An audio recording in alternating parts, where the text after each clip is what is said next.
and not come in and say, well, they made me do it for myself, so it's somebody else's fault that I kept drinking. We gave you the tools. If I can We're done.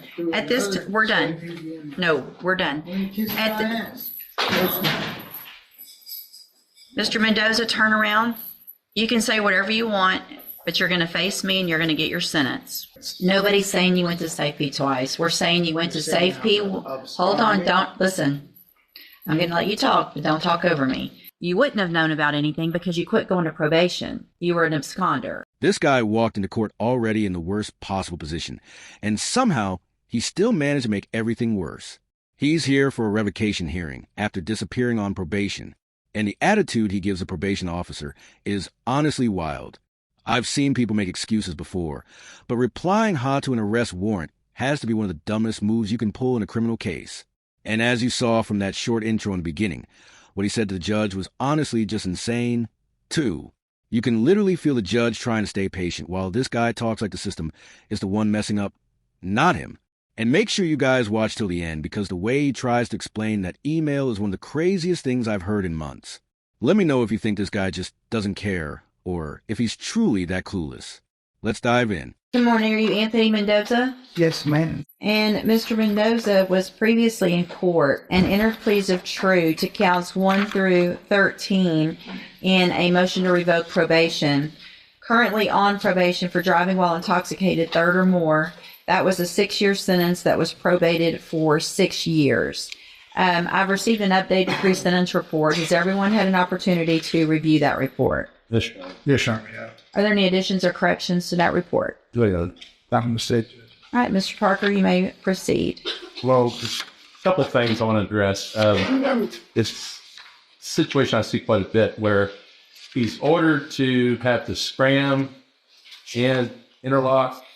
It's costing $600 a month, and he's having to go to work, but yet he's not supposed to drive, and so he's driving with an invalid license, and he's not able to work, and he can't afford to pay for the things he needs to do, such as the 12-step program, the GED program. All those things require money, and that's one of the big issues. But the things I'm concerned about is that it says that he went to the safety relapse program.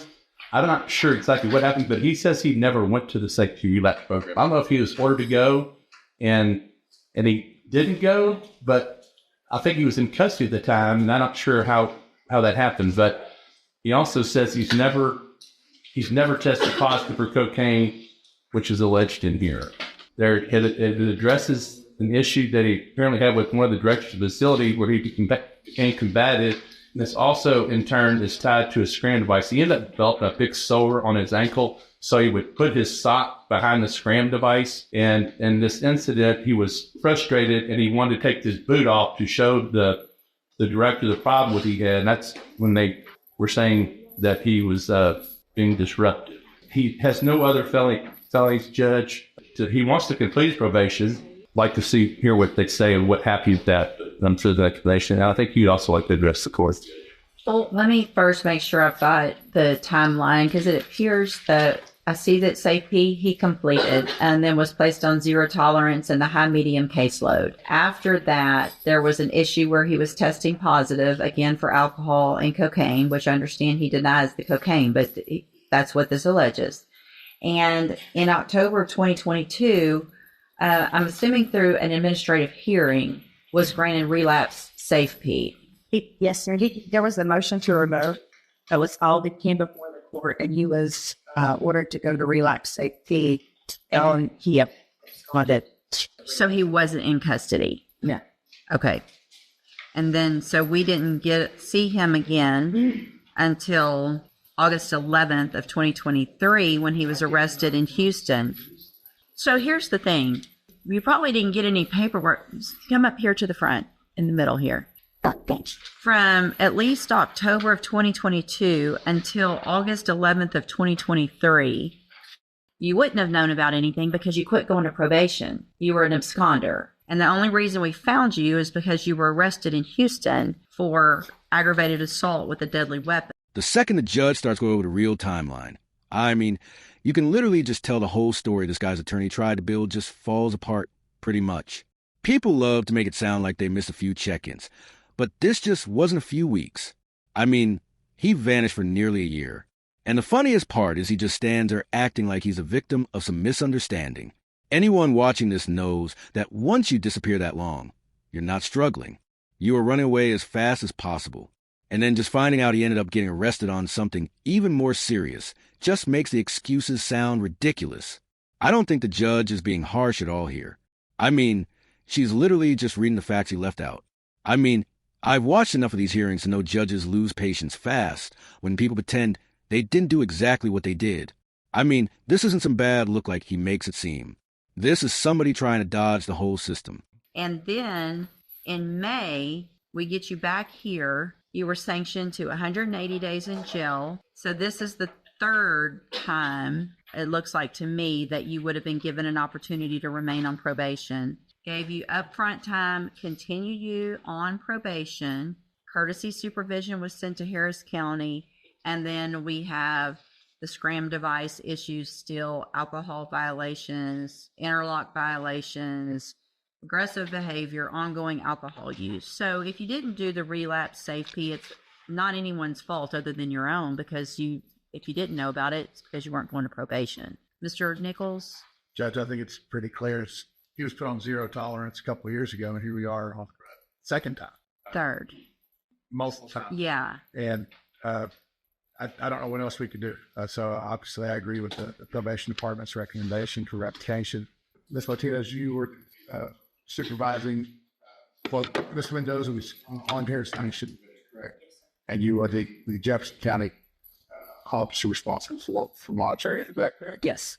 Back in October, when he started having these violations, warnings issued, did you advise him to turn himself in? Yes. And what was his response to you? He had responded with an email that said, "Cop." That was his only reply to you. Did I ask you to print me out a copy? Yes. Showing you what part stakes it. One, for purposes of hearing, is this a copy of the email? What is applied to you?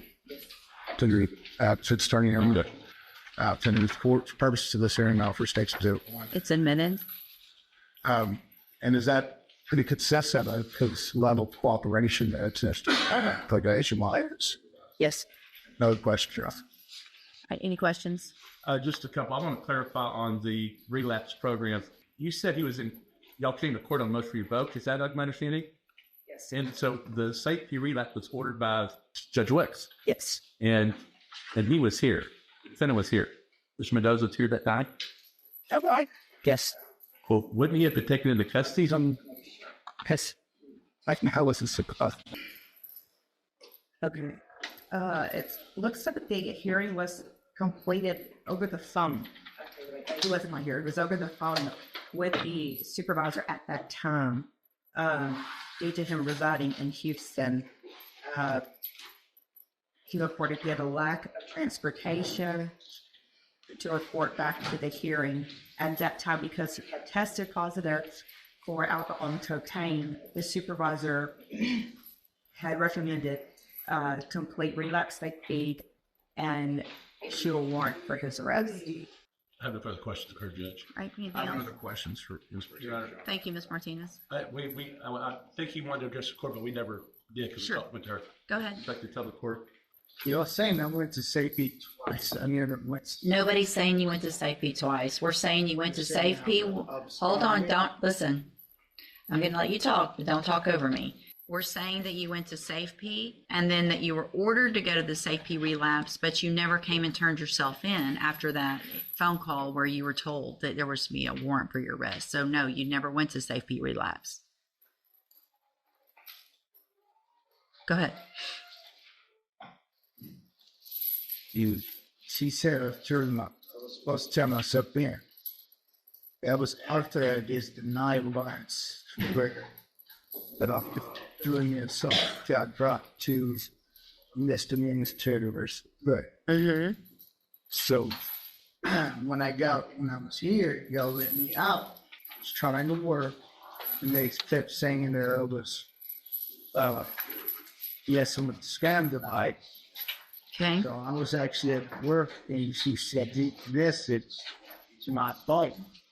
I was trying to work and trying to pay, for the devices and stuff, since they were violating me for the operating my truck without for permission. Mm-hmm. So that's when I just did determine. Right. So did you respond? That's what you thought about all that? Yes, ma'am. They did actually. You thought that was funny? It's because I was agitated and I was taking lunch at work. The moment he tries to explain that email, I had to pause because there was just no universe where replying ha to a probation officer is anything but disrespect. I mean, nobody types that by accident. Nobody uses that as a frustration word when they're eating lunch. I mean, it's literally the most casual way to say, I don't care what you're saying. And honestly, you could just see how embarrassed his attorney is trying to fend that. Anyone watching this has dealt with somebody who talks himself into deeper trouble and then pretends it was taken the wrong way. I mean, everybody's seen that before. And this is exactly what this feels like. I mean, a guy who thought he was untouchable until the court finally caught up. But let's jump back in because this excuse is about to collapse even harder. And I was trying to make money to take the classes, but with being on standardized. Well, you had money to buy alcohol. You hadn't, because you kept drinking, because you kept messing. I mean, Mr. Mendoza, you have been given so many opportunities on this probation, and I understand that those things are expensive. However, if you had at any time stopped testing positive and having blood alcohol readings that were positive on those things, then you could have eventually gotten off of those. I don't keep people on those for very long. But the reason we had to keep doing it for you is because you kept drinking.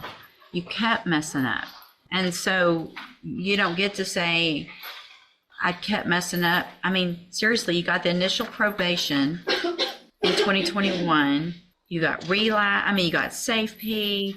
You got some upfront time because of the Harris County issue. Didn't revoke you. Haven't revoked you. 3 times haven't revoked you. And here we are with all of these violations. In your TCJ program, I was doing that.